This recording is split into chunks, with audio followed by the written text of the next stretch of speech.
So good morning. We are back to the study of the book Action and Reaction. We started last month, chapter 19. Couldn't finish because it is a chapter that has so much information for us, so much learning. I'm going to share a summary of what we studied last month. So for those that were not here, can catch up on what we study. Zoraida, would you mind reading for us the summary? Yes, I'll read. Could you have the letters a little larger? I can't see. Sure. Like this or more? A little more. Okay. Okay. Fine. Begin? Yes. Okay. After treating patients, instructor Druso explains that spiritual progress depends on inner transformation, combining study, moral renewal, and service to others. He then presents a transparent model of the human body, emphasizing the close relationship between the physical organism and the perispirit and the endocrine system. The glands and vital centers are shown as interconnected by subtle energies directed by the mind. Druso teaches that the mind is the preliminary source of health or illness. Thoughts and moral choices influence the perispirit, which in turn affects the endocrine glands and the physical body. Every conscious wrongdoing leaves an imprint on the conscience, eventually producing disharmony in the perispiritual and bodily structures. Thus, true medicine must view the human being as a psychosomatic and spiritual whole. He compares evolution to a journey towards God.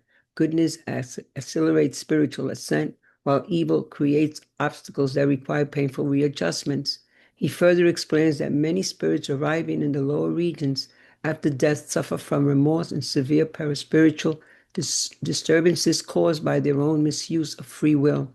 After receiving assistance in spiritual colonies, they often must undergo rectifying reincarnations, facing physical and emotional challenges that reflect previous imbalances.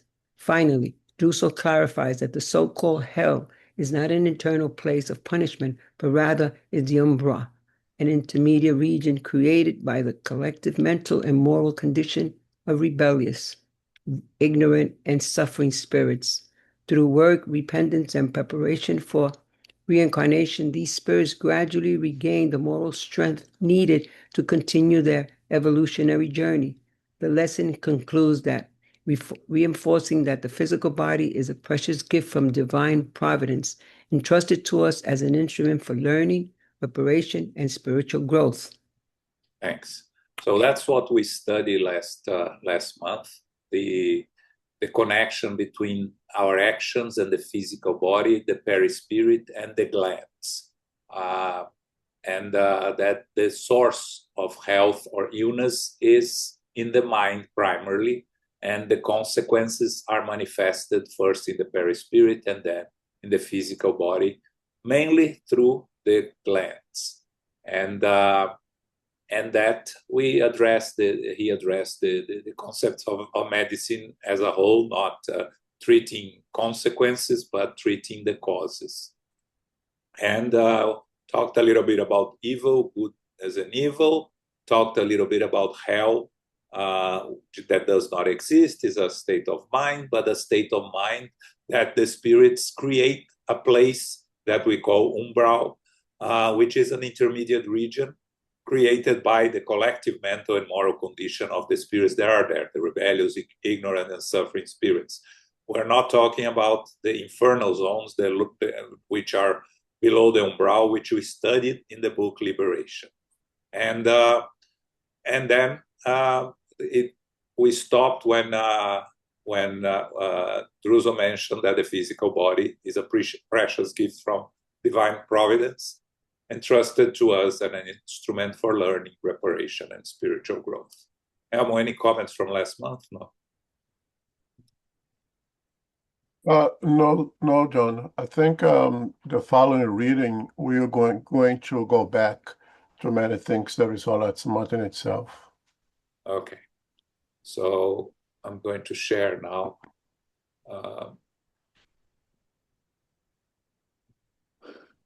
We stopped here on yes, we answered at the same time, interested in learning more.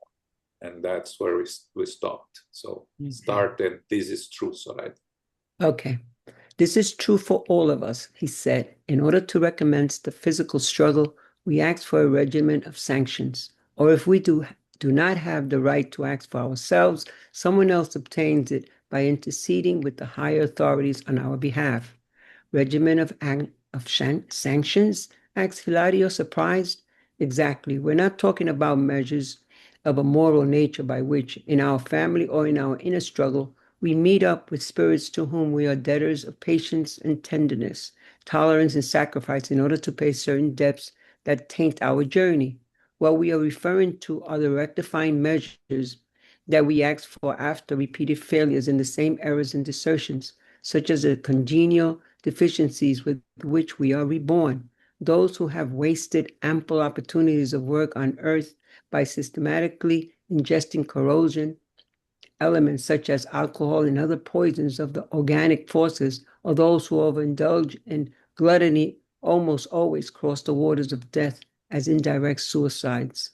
Awakening to the work of indispensable readjustment, they beg to return to the flesh and bodies that from infancy are inclined toward esophageal stenosis, stomach ulcers, pancreatic imbalance, colitis, and multiple intestinal infirmities that impose systematic, although bearable, pain throughout their entire lives. Admirable minds which have experienced successive moral downfalls because of the thoughtless way in which they use sports and dance to spread despair and unhappiness in loving and sensitive hearts. Acts for organic forms susceptible to paralysis and rheumatism, and are afflicted with various ailments and neoplasms that curb free movement. Individuals that in many circumstances had left themselves be poisoned through eyes and ears by entwining themselves in a vast web of criminality through slander and gossip. Acts for physical vehicles impaired by auditory and visual deficiencies that keep them from tragic relapses. Intellectuals and artists that wasted sacred resources of the spirit by perverting people's sentiments through the creation of unwholesome images, acts for serious cerebral impairments with grave and dolorous limitations, so that in their reflections of temporary ostracism, they may develop the forgotten qualities of the heart. Men and women who misuse their physical attributes by using the beauty and perfection of their bodies to disseminate madness and suffering among those who believed in their false promises, acts for bodies vulnerable to skin problems such as eczema, cutaneous tumors, or pathologies of the thyroid that make it very difficult for them to learn. Great orators who scorn the divine mission of speech by inciting crowds, of driving imprudent souls mad, acts for diseases of the vocal cords so that suffering from periodic asphomias, they dissent from inciting their audiences with their brilliant words, and thousands of persons have made the sanctuary of sex into a forge of trouble for others by wrenching homes and bringing unhappiness to other consciences, beg for bodies tormented by lesions in the generative organs, experiencing from puberty serious imbalances in the ovaries and testicles, sight, speech, mental, and auditorial impairments, paralysis, cancer, leprosy, epilepsy, diabetes, phimius, insanity, and a whole list of diseases that are hard to cure represent sanctions imposed by divine mercy under universal justice in response to our own pleadings, so that we do not lose the eternal blessings of the Spirit in exchange for lamentable human illusions. But are there specialized institutions that provide, for instance, the organic irregularities requested for reincarnation? Asked my colleague, intrigued. The kind instructor smiled significantly and stated, "Yes, Hilario, the Lord's goodness is infinite and grants us the blessing of asking for the impediments I have just mentioned, because the acknowledgement of our weaknesses and transgressions does immense good for our in-depth spirit. Humility in any situation turns on a light in our souls, generating blessed resources of fraternal sympathy all around us. However, even if we didn't ask for the application of penalties we need, our position wouldn't change because the practice of evil causes immediate lesions in our conscience. Our disharmonious, the conscience itself disrupts its centers of force. Thus, our reincarnation institutions collaborate so that we may all receive the physical garment we deserve on the earth material stage. Then what's the use of pleading for this or that measure concerning our re-education? Oh, please do not give in to such an assumption, said Druso in a grave tone. Prayer, in the sense we alluded to, is always a proof of goodwill and understanding in our testimony as in-depth spirits. Of course, it cannot change the course of the laws, whose transgressions have made us defendants subject to multitude corrections, but it does renew our way of being, representing not only a blessed sowing of solidarity on our behalf, but also a vaccine against a return to evil. In addition, prayer makes it possible for us to draw closer to the greater benefactors who guide our steps, helping us to organize a new route for a secure journey. Hilario respectfully took note of the explanation and considered, "Dear instructor, it seems that we may conclude from your explanation that when we reincarnate, we take with us the reprimands of our wrongs, which share in our rebirth into the physiological machine as congenial roots of the ills we ourselves have planted." Exactly, affirmed our mentor friend. Our predispositions of this or that infirmity in the physical body represents areas of magnetic attraction that speak of our depths before the eternal laws, exteriorizing in ourselves the defeats of the spirit. Druso thought for a few moments, as if he were inwardly pondering the seriousness of the matter, and then added, "Our assertions obviously don't exclude the need for sepsis and hygiene, medication, and precise care in the treatment of patients of any kind. We merely want to emphasize the fact that the soul reappears in the physical apparatus, bringing with it its wrongs, reflected in the body as areas prone to the manifestation of certain illnesses, thus offering a propitious arena for the development of innumerable viruses, bacilli, and bacteria capable of inclining it to the most grave suffering, depending on the depths it has incurred. On the other hand, the soul also carries the faculties to create within its organic cosmos all kinds of antibodies, immunizing itself against the demands of the flesh. Moreover, these faculties can be increased considerably through prayer, enjoyable rectifying disciplines, mental endurance or service to others, all which attract invaluable resources on one's behalf. We mustn't forget that the good is the real antidote for evil." Thanks, Zoraida. It's a long passage, but there is a lot here. And we are going to try to talk a little bit about everything that Druso spoke here. It's a lot of information. First, we need to understand that everything here is explaining the physical body that we receive in our reincarnation. So he says in the very beginning, we're not talking about measures of a moral nature in our family or in a struggle. We meet up with spirits to whom we are debtors of patience. So we are going to reincarnate in the best place and conditions for us to grow and to develop ourselves, to continue our evolution, surrounded by spirits that we need to readjust, that are there to help us, companions, our difficulties, our enemies from the past, and some spirits that are unknown to us that we are put together to grow. So this is the reincarnation on the moral aspect or consequences of who we are morally evolved. Here, We're talking about the physical body, okay? So Druso says, in order to recommence the physical struggle, we ask for a regimen of sanctions. Or if we do not have the right to ask for ourselves, what does it mean?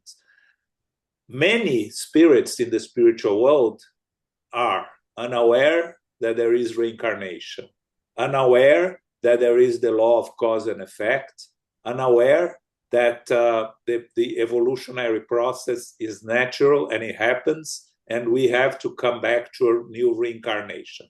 So for those spirits that are unaware of reincarnation and the natural process that we go through, there is someone else obtains it by interceding with the higher authorities on our behalf. So if I'm there in the spiritual world, struggling with guilty, struggling with all sorts of consequences of my behavior in the last incarnation, and I'm not conscious of what's going around with me and all of my needs and necessities, there is a group of spirits, our guardian angel and other familiar spirits, that will intercede on my behalf to help with the Institute of Reincarnation to plan for my next physical body that will be a consequence of my spiritual body, the perispirit, which is going to form my physical body. So what he's referring here is the rectifying measures needed for the repeated failures in errors and desertions. So there will be the congenital deficiencies in which we are reborn. And then he goes on explaining the consequences of the abuses we may have incurred in our previous incarnations, ingesting alcohol and other poisons, overindulging in gluttony, that we know from Andre Luiz in the very beginning of the Life in the Spiritual World collection, is called indirect suicides. Indirect in the sense that it's not a conscious decision to kill oneself, it's an unconscious consequence of our wrong choices, our abuses. We end up going back to the spiritual world before our time, so to say. So he mentions here, Druso, he mentions the spirits that become aware of their errors, and through the awareness and understanding of the mistakes they made, they beg to return to the flesh in bodies that are limited, damaged with diseases and everything else. But here he's talking about spirits that after spending some time in the spiritual world, in the umbral, in the lower zones, being assisted in the spiritual colonies or in transitory houses of assistance, which is one that Andre Luiz is right now, and Druso is the director of that colony, Mansion of Peace, Mansão da Paz. So these spirits, once they wake up after receiving the treatment, the assistance there, and they recognize their errors, recognize their necessities, accept the responsibility that they have to go through in the next incarnation, they are the ones who are going to ask for the limitations on the physical body for them to be unable to repeat the mistakes they made. So he gives here some examples, right? So admirable minds who experience moral downfalls because of the way they used sports, dance, and other things to make others unhappy, to spread despair. individuals who let themselves be poisoned through the eyes and ears, meaning listening to things and spreading rumors, practicing evil, watching things that are going to cause them and others harm, for those that were involved in criminality. Then he talks about intellectuals and artists that wasted sacred resources by perverting people's sentiments through the creation of unwholesome images.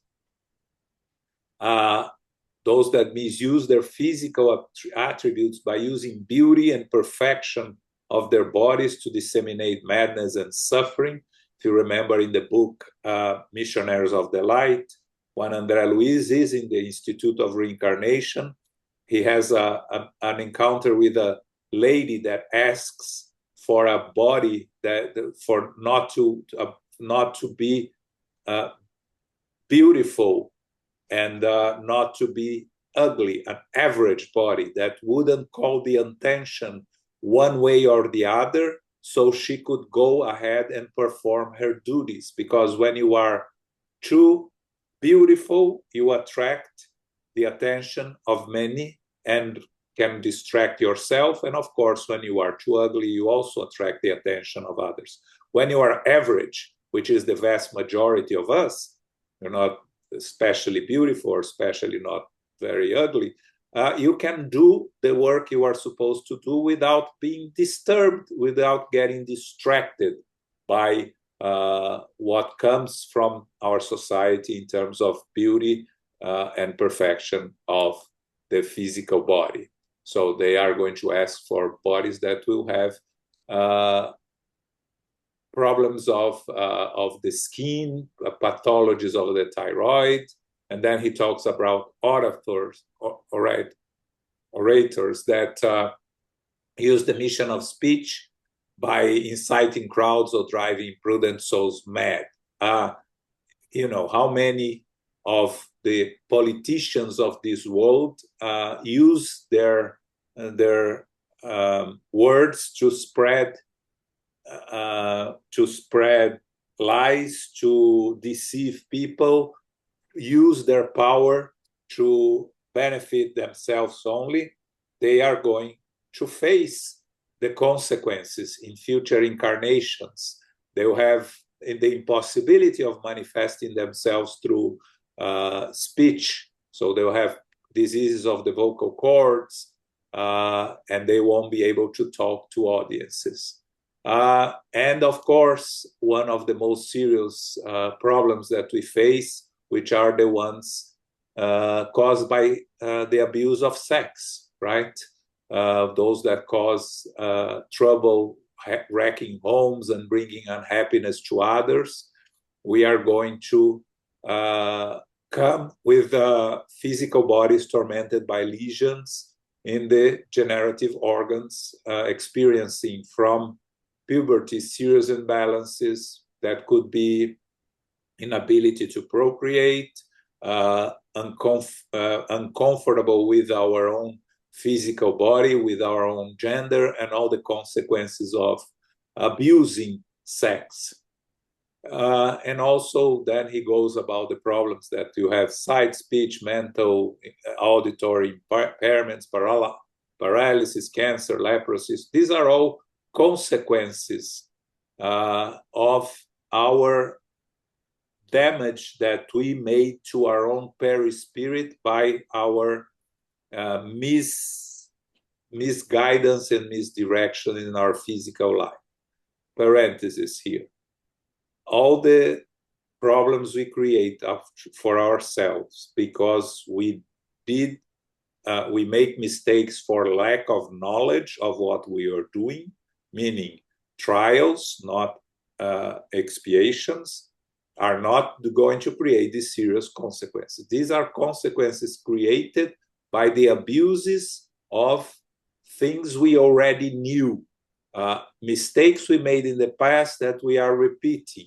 We know that taking advantage of others is wrong, but we take advantage of others anyway because we think of ourselves first or because we have no empathy.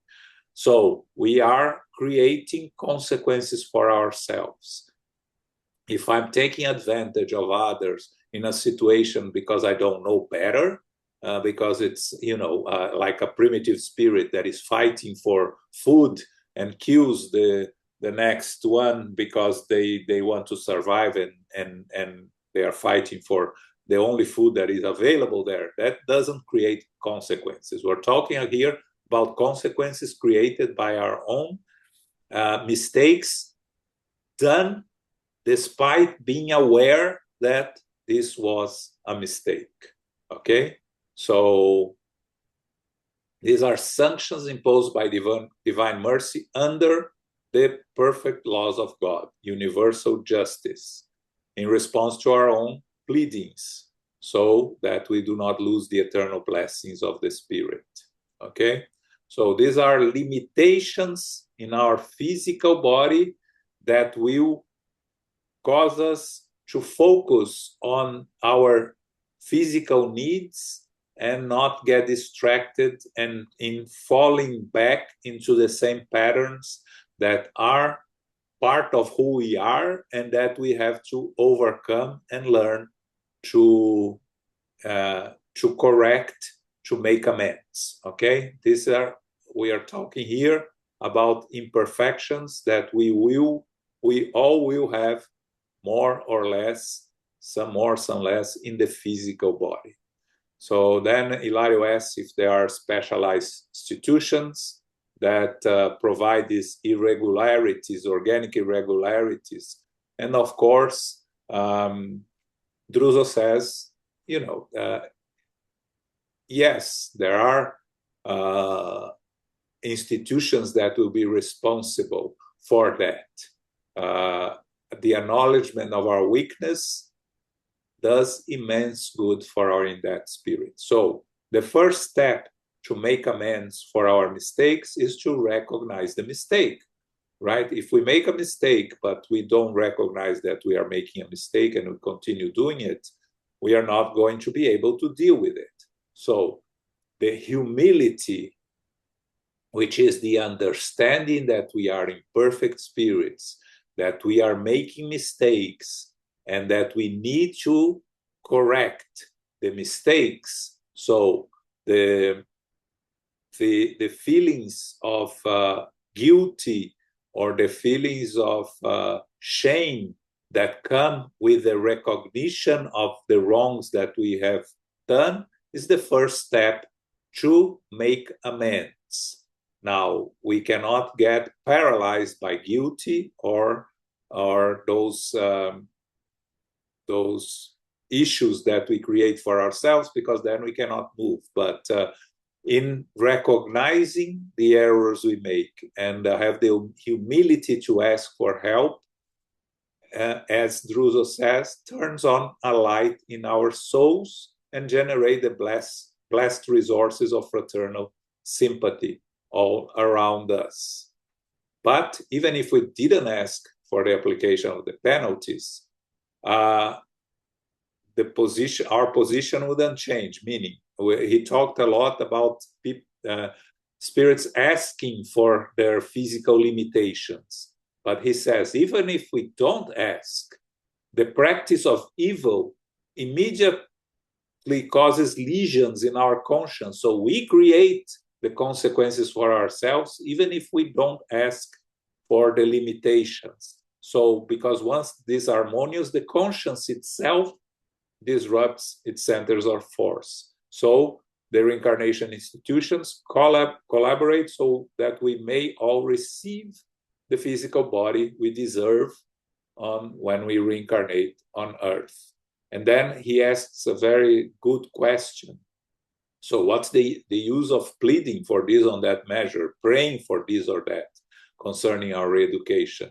And Druso gets a little bit, not angry, because a spirit like Druso doesn't get angry, but gets a little bit, I don't know what's the word here, impatient. And he says, do not give in to such an assumption. Prayer is always a proof of goodwill and understanding our testimony as indebted spirits, because the moment you are sincerely praying and asking for help is a recognition that you are in need of help.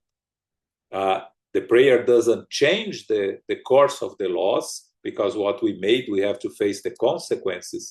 But it renews ourselves, helps us being assisted, is a vaccine against the return of evil, is a blessed sowing of solidarity on our behalf. So the moment we are praying, it doesn't change our needs, but it changes the help and assistance that we receive, makes us draw closer to the great benefactors that guide our steps, helping us to organize a new route for a secure journey. So then Hilario asks that our predispositions, Druso explains that our predispositions to this or that infirmity in the physical body represents areas of magnetic attraction that talks about our debts before the eternal loss. So the defects of our spirit manifest in the physical body. Everything that we go through in the physical body, the diseases, the impairments, the limitations, are necessities for us to evolve, consequences of our past or opportunities for us to teach others resignation, acceptance, not everything. We cannot say that 100% of what happens to our physical body is consequence of our past. Sometimes is something that we ask for to show others that is possible to go through the difficulties with acceptance and resignation. And also, we have to understand that our physical body is perishable, has natural wear and tear. So when you are getting old and you get in the diseases of old age, not everything is from our past. Sometimes it's just our physical body deteriorating in a natural process that our physical body goes through. Okay, it's important that when you get a disease when you are 90 years old, it's maybe just your physical body shutting down, not a consequence of something you did in a previous incarnation. And then he makes a very important point here, that all that he's talked about does not exclude the need for asepsis and hygiene, medication, and precise care. It's not because we are going through some diseases, some difficulties, some problems that we are going to sit back and say, well, it's a karma and I have nothing to do. I shouldn't do any interfere in my own karma. This is what the Oriental religion sometimes teaches. And we know that according to Spirit is that we have to do anything possible to overcome the diseases. So we have to look for treatment. We have to take care of ourselves. We have to take all the medicines, all the vaccines needed, all the recommendations of the medical community. But even with all of that, we cannot overcome the issues, the problems we have. Then we have the necessity of acceptance and resignation to face the difficulties. Okay, and he concludes by saying, it's important to remember that the soul carries the faculties to create within its organic cosmos all kinds of antibodies, immunizing itself against the demands of the flesh. And we can increase those through prayer, through rectifying disciplines, mental endurance, or service to others, all which attract invaluable resources on one's behalf. Remember the famous story of Chico Xavier, that guy that used to do everything according to what he was supposed to do, charitable, helping others, assisting, working to the benefit of others. And he has an accident and lose a finger. And he asked Chico, why did I lose a finger? I think I had dedicated my life to the help of others. And Chico tells him, listen, you were supposed to lose the whole arm. And because of all your good work that you did throughout your life, and not to prevent you from continuing doing this work, you only lost a finger. So he attracted the resources on his behalf by the good work that he's doing. Good is the real antidote for evil. Okay? Okay, Elmo, to you now.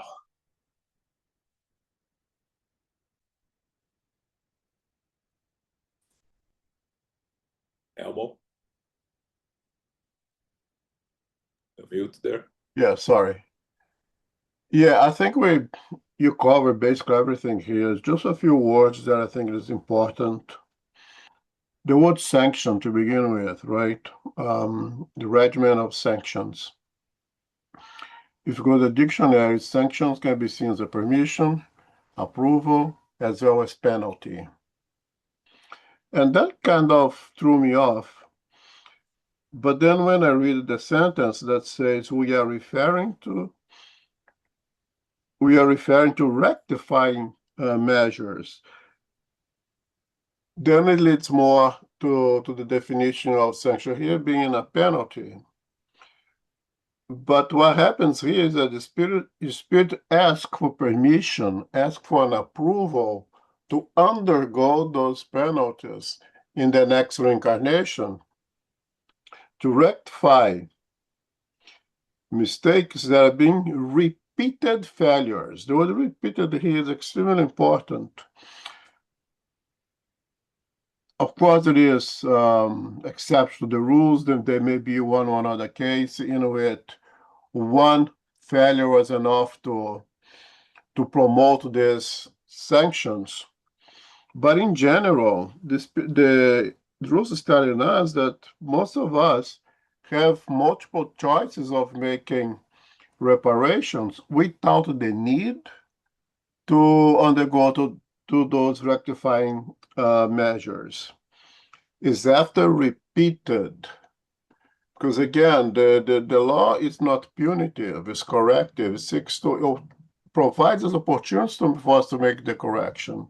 Is when we fail repeated times that we then come to the point that we need to go to those measures. And I think that's a very important thing for us to think about it. Another thing that I find important here, and you covered everything also, is when it says the lesions of the conscience. I think this chapter deals very much with what we are studying now in the Spirit's book, the last chapter of the book that deals with joys and sorrows, and it just cover natural future joys and sorrows. And I think that application, I think that everything that we're reading here is an application of that chapter of the Spirit's book.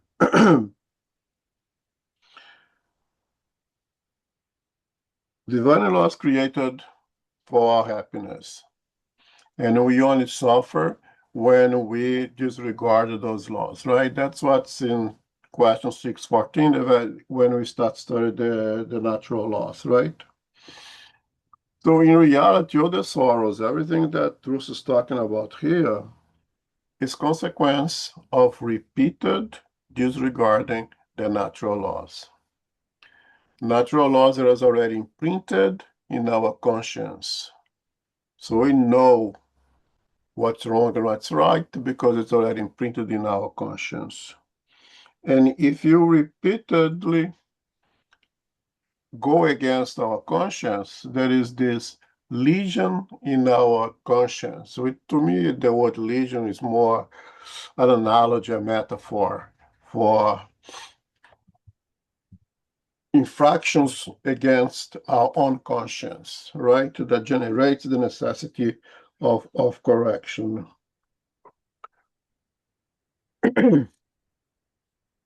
And how that would happen? This lesion of the conscience will generate a lesion of the perispiritual body in the area associated with the type of disregarded moral laws that we are offending. Just an example, Gluttony. Gluttony is a problem for the spirit. It shows lack of discipline. It shows an appreciation to material things beyond the normal limit, because the body tells us, wait, you had enough, stop now. But if you continue to abuse that, it shows our complete disrespect to natural laws. And if you keep doing that repeatedly, we may generate lesions in the conscience that will be expressed in the part of the perispirit that deals with digestive system, right? And that will be imprinted in the double etheric, the part of the perispirit that is directly connected with the physical body, and that will pass on to the physical body. So you may come in because you had for a problem with gluttony, with problems in the stomach of different nature, problem of the pancreas of very different natures, problems with the digestive system, and so forth and so on. And if the problem is, and Drusos bring many possibilities over here, someone who abuses of the ability of the oratoria, someone who uses words to generate hate, to generate divisions, may come with problems that deals with the larynx, with the respiratory system, not able to speak very long, having short of breath, and many possibilities over here. But everything somewhat connected with the part of the perispirit that is associated with the misuse of our physical body to create problems, to create those lesions to our own conscience. I think it's important also, and as we continue to read, there's different types of illnesses. Not all of them are atonement for mistakes of the past, and just so you cover that over here. And the question that Ilaria places is very important. Say, all right, what if I don't ask? What if I continue to abuse, let's say, gluttony repeated times, but I never ask for any problems? Will you not suffer the consequences of that? And Jesus says, no, come, hold on there. Even if we did ask for the application of the penalties we need, our position wouldn't change, because the practice of evil causes immediate lesions in our conscience. So as João said,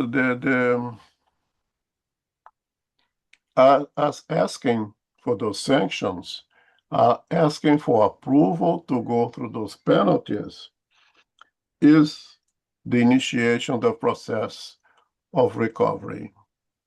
The three R's of our recovery, right? Being recognition, repent, or regret, and the third one is repair. So you go to those three phases. You recognize the mistake, you repent for doing that, and then you seek for opportunities or make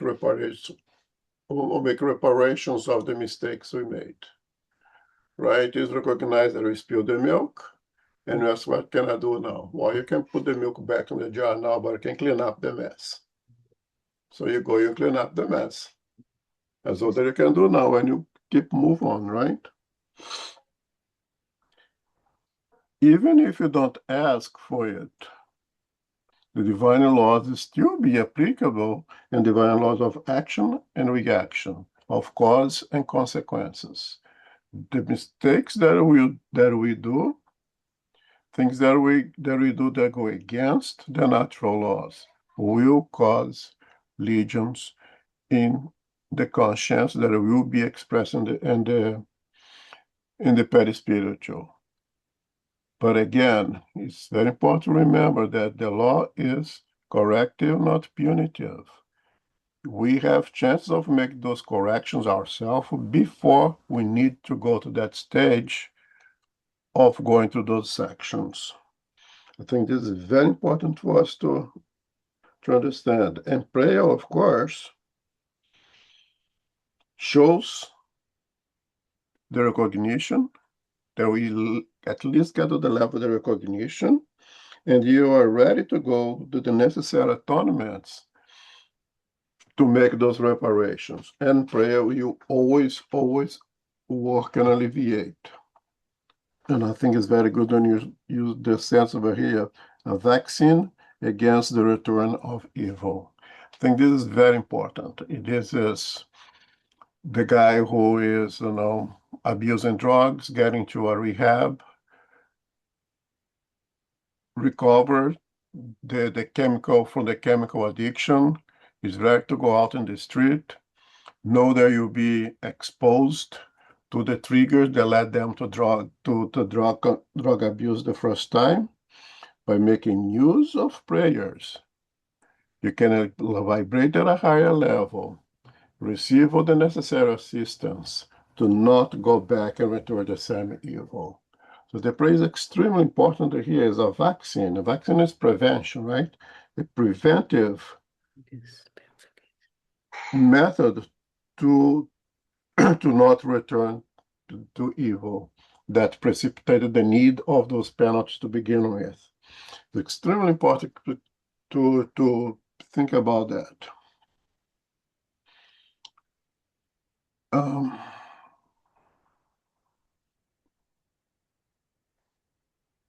Yeah, I think that's all that I'd like to add here.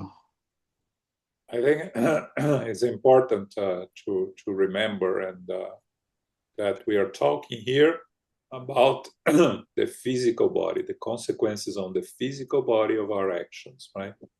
Because in the very beginning he talks, we're not talking about the places we are born or the situations we have to face, with our parents, with our siblings, it's not those things, right? It's the consequences of the physical body. Of course, everything is connected. We cannot separate.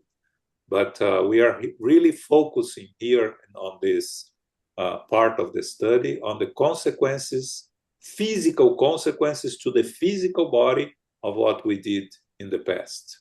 And I think, I don't know, in the last part when he talks about our capacity of our physical body that creates the antibodies and immunizing itself against, I think that's important also, right? Yeah, there's two things here. One is that Drusa lets us here do not think now that all of our physical problems derive from problems of the past. No. We still need to take care of this physical body, regardless of previous experience of the past, because we're constantly being bombarded by viruses. We can continuously being bombarded by the effect of gravity in our body, and there is many other sources of things that could debilitate the physical body, and you need to take care of this physical body regardless of things of the past. To the use of prayer, we can generate systems that prevent us to go through those unnecessary, spiritually speaking, traumas to the physical body. The physical body has means of taking care of itself, has this immune system that creates antibodies that protects us against viruses, bacterial infections, and even if you get a bacterial infection, if you get a virus, just make use of more that medicine has to help us to bring return to health to the physical body. It is all possible, but we need to act on those things. You make use of all those things. And here, prayer is also a well studied already, even in our medical science, that helps maintain the immune system in healthy to help prevent those illnesses. Any questions here on this part? Any comments, questions? John, go ahead, Ebony. Okay. Just thinking out aloud here. Since we're talking about the physical consequences to our bodies from our past actions, I'm thinking about narcissistic killers and psychopathic killers who history has recorded as, I mean, we have well-known like Ted Bundy and people of that sort. I don't know of any one of those who were born with defective bodies. So are we to assume that their behavior is one that it developed in this current lifetime, or are we to also assume that their behavior they behave that way as a result of the nature of their spirits, that they develop this this inclination to kill and to harm from past behaviors, from past actions, from past lives? Like, there were killers in past lives, so today they're in this life there were killers. I don't know how to reconcile these teachings that we have now with what they did and how history has recorded them. I mean, the point I'm making is they were not, I don't know of any one of them who were born in defective bodies. Go ahead, Al. All that Bruce is talking about here is when we go back to the spiritual world and are ready for the next physical body, for the next reincarnation. So this conversation so far here from Druso is in reference of the next physical body that we will have. So if I am a psychopath killer in this incarnation and committed several crimes, several barbaric crimes, that may be one of the exceptions that I was talking about, that don't even have to be repeated. Maybe in one incarnation I had caused enough lesion to my conscience that will generate the need of to go through to those sanctions, but in the next reincarnation, not in this present one. In this present one, Druso will cover it, and he'll talking about that soon, that divine mercy may shorten our present incarnation, this one in which I am a psycho killer, to prevent me to cause more harm to myself and to cause harm to other people as well. So he may provide to me an opportunity in this life of perhaps disincarnate a little bit earlier, or go through a trauma, an accident in which I become paraplegic, and that could happen as well in this incarnation. But what Druso is talking about here is things that you're gonna generate consequences for the next physical body, in the next reincarnation, not for the present one. And it's important to think, to reflect here, Ebony, that someone that becomes a serial killer, they bring the tendency, they bring the inclination, and it's a combination of inclination and opportunity. It doesn't mean that they were doing that in the past. Maybe in the past they had the inclination and they have the opportunity. Now, the same way that we do not arrest people because we think they can commit a crime, you cannot arrest someone because they are inclined to commit a crime but haven't committed any.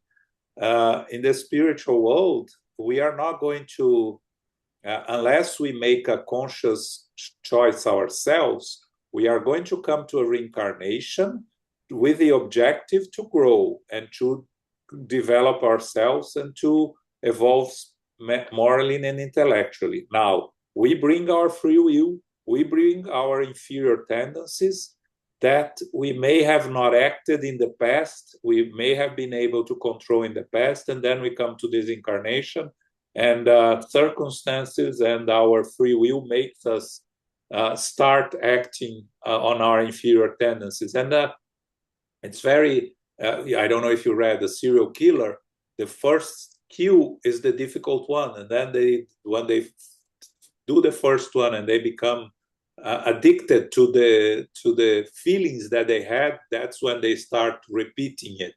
So it is them using their free will to act on their inferior tendencies, inclinations, but the spirits are not going to deny the opportunity for us to come to an incarnation and progress if we can, because of our tendencies, because otherwise none of us could come, because we all have our inferior tendencies. It's just that some of us act and some of us have this, then we become really, we allow evil to take over our actions and we become serial evildoers, right?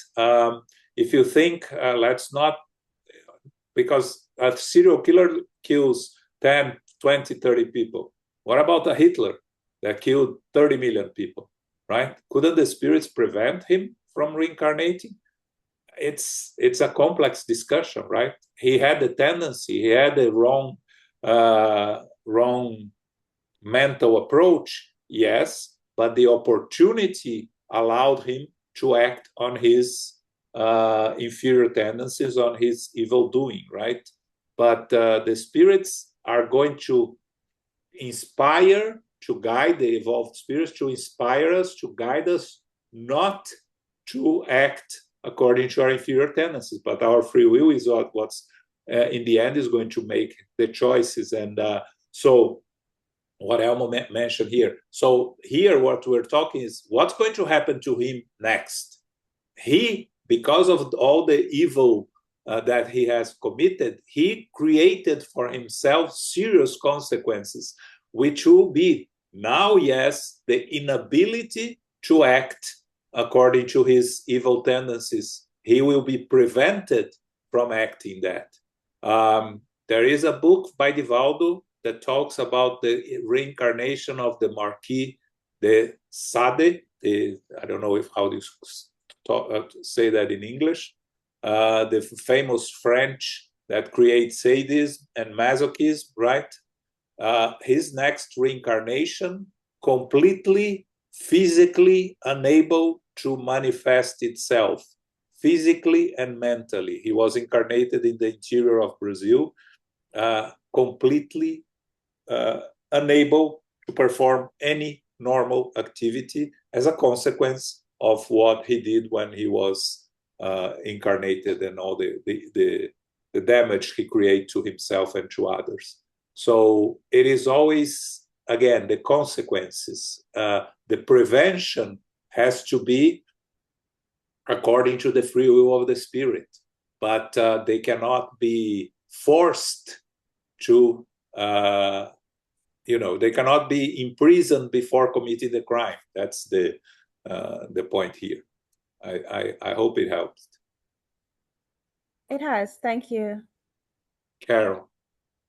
Yes, a general question, and maybe out of bounds here, I don't know.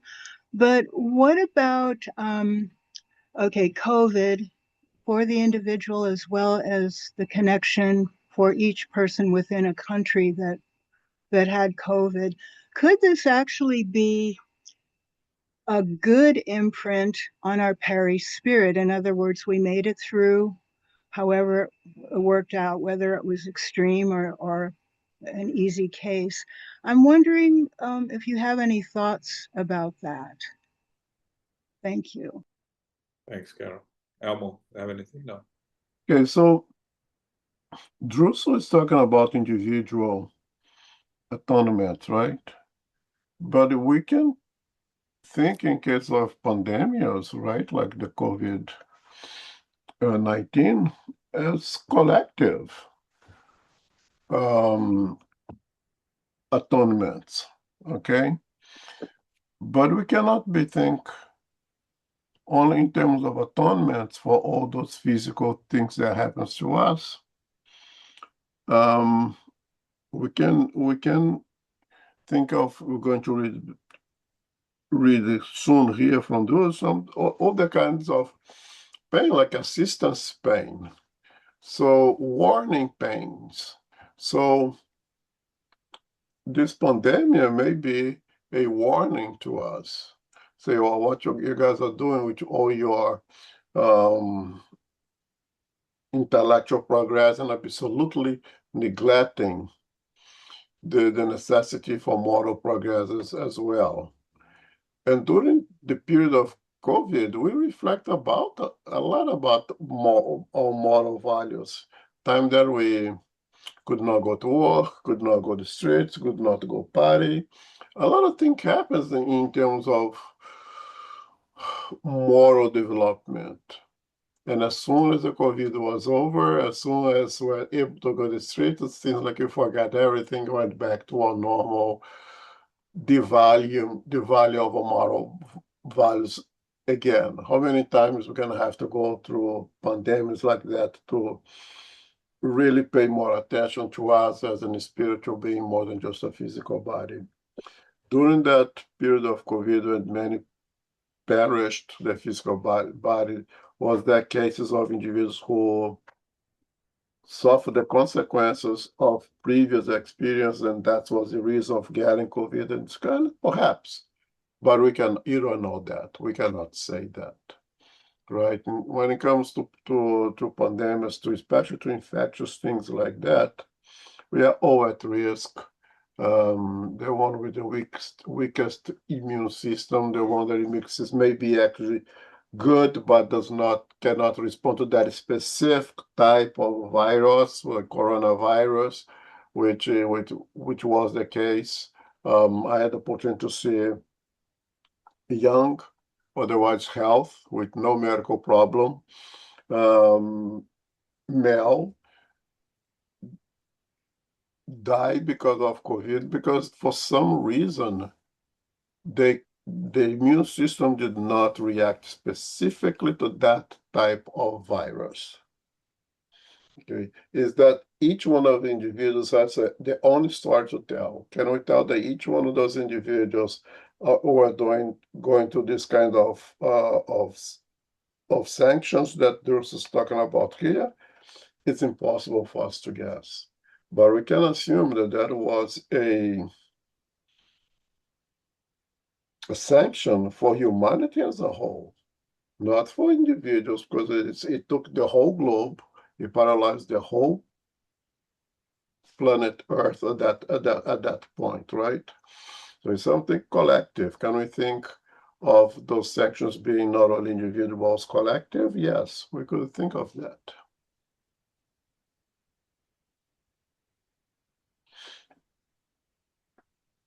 Okay, let's continue. Thank you, Elmo. Thanks, Ken. Go ahead, Soren. Okay. Even so, Even so, said Hilario, we must remember that animals also suffer diagnosable diseases such as hoof and mouth rabies and pneumonia. Likewise, plants also experience peculiar diseases requiring fertilizers and fungicides, completed the mentor, smiling. And he added, pain is one of the most important ingredients in the economy of life and expansion. The iron under the hammer, the seed in the ground, the sacrificial hardship of animals, as well as baby crying, unaware of semi-conscious of development of its organs, endure evolution pain, which acts from the outside inward, improving the individual. Otherwise, there would be no progress. However, for the purposes of our study, we are analyzing expiation pain, which acts from the inside outward, marking individuals on the pathway of time, keeping them in complex masses of affliction in order to regenerate them before divine justice. This is completely different. How interesting, marveled Hilario. I've never even thought about such concepts, evolution pain and expiation pain. There is also assistance pain, Druso interrupted benevolently. How so? Noticing the surprised look on our faces, the instructor continued. On many occasions in the course of the human struggle, our soul takes on significant commitments of this or that kind. Usually we reap advantages in certain areas of our experience while losing in others. We sometimes get really interested in sublimation of our neighbors and forget our own growth. Therefore, through the intercession of friends devoted to our victory and happiness, we receive the blessing of prolonged and dolorous infirmities in our physical envelope, whether to keep us from falling into the abyss of criminality or more frequently to prepare us for the discarnation so that we aren't caught by unpleasant surprises in the transition of death. A heart attack, thrombosis, hemiplegic, painful endured cancer, premature senility, and other calamities of the organic life sometimes constitute the assistance pains that help the soul recover from certain errors incurred while in the dense body, habilitating self through the long periods of reflection and beneficial discipline to a respectable entry into the spirit life. At this point, Druso was called to other commitments, leaving us to ponder our own thoughts. Thanks, Zoraida. You're welcome. Okay, so here, Druso is introducing the concept of the different concepts of pain, right? Because Hilario ponders very wisely, right, that animals have diseases.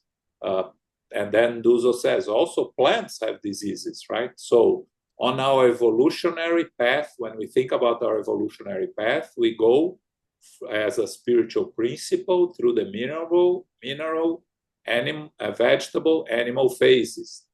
And through those phases, we experience different types of pain. And he calls here that they are all the evolution pain. And he stresses here that pain is one of the most important ingredients in the economy of life in expansion. It is through pain that we evolve, we learn, we evolve. And again, pain here, it's not suffering, right? We can evolve through pain without evolve through suffering, if suffering we define as a mental state of facing the pain.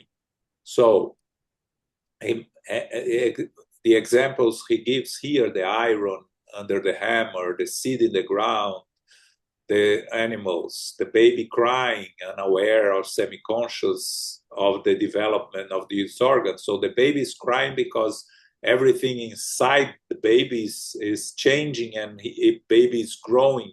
So we have an expression, growing pains, right? That we talk about children when they have some of the pains that we don't have a clear explanation and we just define as growing pain. So the evolution pain acts from the outside inward, improving the individual.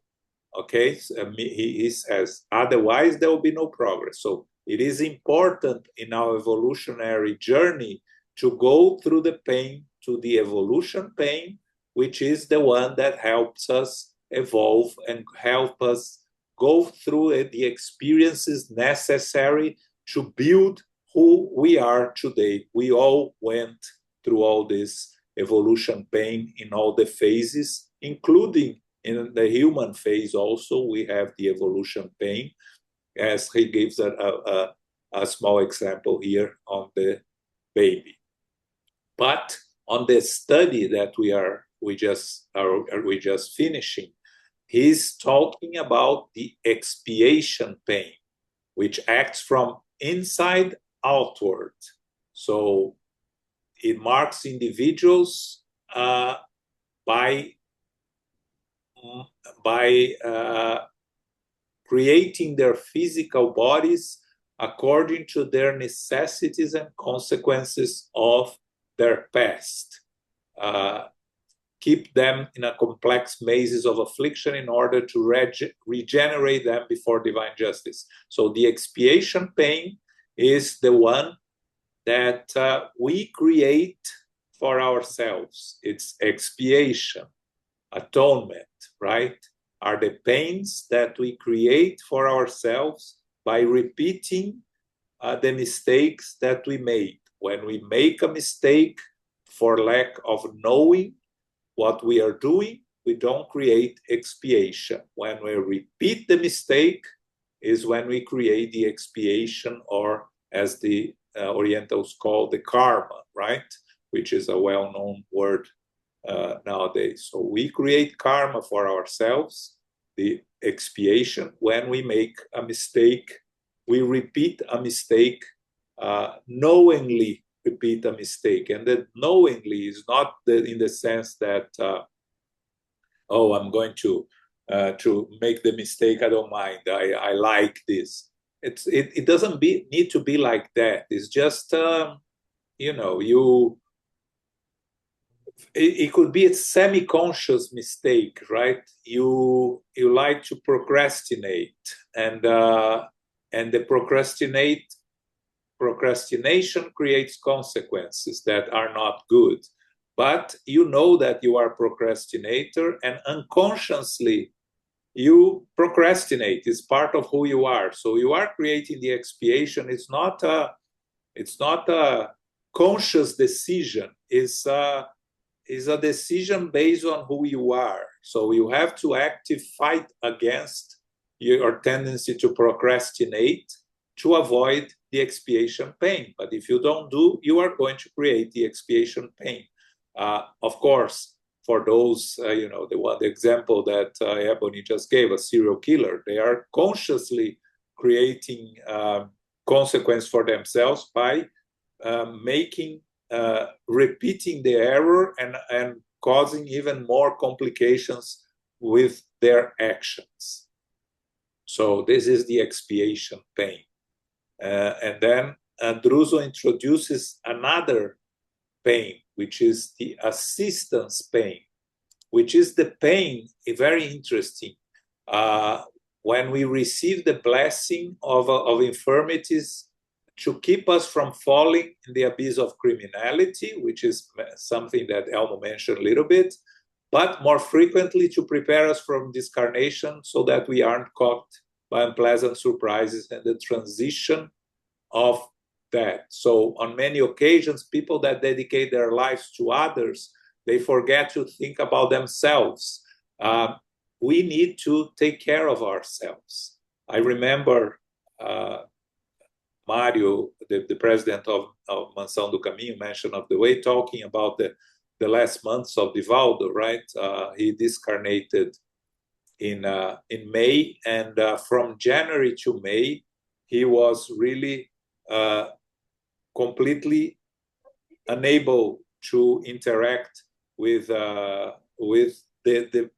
big audience, right? He would be able to interact with the people taking care of him, but he became completely dependent of others. And Mario said that this was a learning experience for Divaldo, because throughout his life, he dedicated to take care of others, to help and assist others very independently, not dependent of anyone.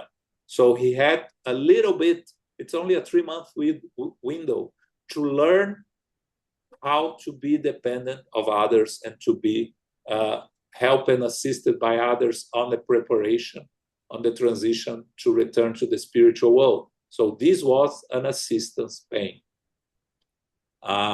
It is not necessarily an error, but it says here, it helps the soul recover from certain errors incurred in the dense body, because it allows long periods of reflection. When you are unable to do much by yourself, you end up only with time to reflect on your life, to reflect about yourself, and learn discipline to a good return to the spiritual world. Divaldo went back to the spiritual world and immediately start working. And we receive information that actually they had to try to control him because he wanted to be 100% committed to work all the time, like he was here, and the spirits needed to assist him in order for him to fully readapt himself to the spiritual world. Okay, Elmo, anything here on the different types of pains? Very interesting, right? Yeah, I think the most important here, the lesson thing for us is, one, do not judge. Two, do not try to interpret even our own pain, and especially the pain of others. Is this guy is going through this autoimmune disease as atonement for previous things that he have done in the past. An autoimmune disease that is affect the skin, pemphigus over here, that he mentioned over here. So you assume that this guy or that girl abuse of its beauty, of its perfect skin in previous incarnation, and you misuse that to hurt people, to get financial advantage out of that. No, do not make that because you don't know. You don't have an ability to make that judgment. Be very careful. It could be not an expiation pain. It could be other kind of pain. It could be an assistance pain. It could be an evolution pain. I think the evolution pain is very, very interesting, especially when he mentions over here, well, animals and vegetables does not have karma, right? They do not deal with the law of cause and consequence yet, because they do not have those divine laws imprinted their conscience yet. And they go through physical diseases. So what is it? There has to be evolution pain. If you can imagine over here, it was through hundreds of thousands of years that we have the immune system that we have today that is able to deal with diseases that was a plague in the past that killed hundreds of thousands, if not millions of people in the past. And now those same pathogens does not affect us anymore. But many people lost their lives because of those pathogens, because we went to those evolutionary pains that the physical body was able to develop antibodies or complex that now resolves those kinds of infections that one time was deadly and today does not cause us anymore. Also, we can look that in the terms of intellectual evolution. I was in school at the time of the beginning of the AIDS epidemic. And at that time, if you want to learn anything about viruses, it was extremely difficult. You could find 2-3 pages on virus, and we know nothing. When the epidemic of AIDS came in, and about 5 years later, we have entire books on viruses. Now we have books, entire books, 300 pages, not on viruses, but one type of viruses. Now you have a book on only a coronavirus. That results to go into the pain of the AIDS epidemic. So you can see that's an evolution pain. We can use the pandemic over here, the coronavirus, as an alert for evolution of our moral values. In this globalized world, I mean, a disease, let's use Ebola right now that is happening in Africa. The necessity of the rich countries with greater technology, with great understand, to really research, understand this disease, because in this globalized world, if it escapes and will, there is small part of Africa, and could spread to the whole world. The moral progress that it requires us to understand that the rich, that the more powerful, must invest in protecting the weak, the poor, to avoid the serious consequence of spreading of those pathogens, especially in this time of globalized world. These are opportunities for us to evolve in the two aspects, the intellectual and the moral together. And when it says of assistance pain, and we already covered a little bit here, that divine providence may provide to an individual the opportunity to go through a trauma to prevent that individual to commit more serious crimes, to shorten the reincarnation, getting back to the spiritual plane before this guy getting in more trouble than he is already. There is some few examples that we know in the spiritist literature, and I think we need to go to each one of them. But I think it's important that we understand that it's different types of pain that we go through, not all at results of past experiences, and you need to be very careful not to try to figure this out, not to try to make interpretations, not try to be judgmental in any situation because you're not able to. Thanks, Al. Any questions, comments here? Okay, it's a very dense chapter. I highly recommend that you reread the last month and this month talk, so you can go a little deeper into understanding. Next month we are going to the last chapter of this book. It's chapter 20, A Wonderful Surprise. Okay, so we will finish the book. The book after this one is called Sex and Destiny, that we're going to start in October. Okay. Next Sunday, which is the second Sunday of the month, we're going to study the Gospel according to Spiritism. Okay. Carol, can you do our final prayer, please? Certainly. Infinite Creator and Divine Providence, we give thanks to be together as brothers and sisters for our studies of the book Action and Reaction, Chapter 19, Sanctions and Assistance. Thank you very much, John and Elmo, for hosting, and thank you, Sarita, for reading for us today, and everyone who is here for participating. We thank you. As we readjust to a new incarnation, we will be born to the place and the body that will assist us best to evolve. Rectifying measures will be in place for those who accept and acknowledge their weaknesses and transgressions. The new body may have problems that arise through disease or disability, depending on the past damage to our perispirit and physical body due to our mistakes. We will need to make amends to improve our organic life.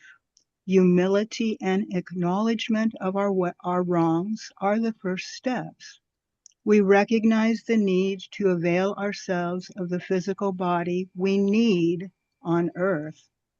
Prayers for sincere assistance is recognized and helps us to move toward the good benefactors rather than former negative influences and repeated actions. Animals and plants evolve through evolutionary pain from the outside inward. However, humans knowingly can experience expiation pain from the inside outward, meaning that reflection and time is needed to readapt. Infinite Creator, we are grateful for all the blessings that we have received. May we continue to go forward with these blessings to be of assistance to all who need it. We are grateful for all that we have received today and all that we continue to receive. We are grateful for the teachings of Allan Kardec and the teachings of the Master Jesus.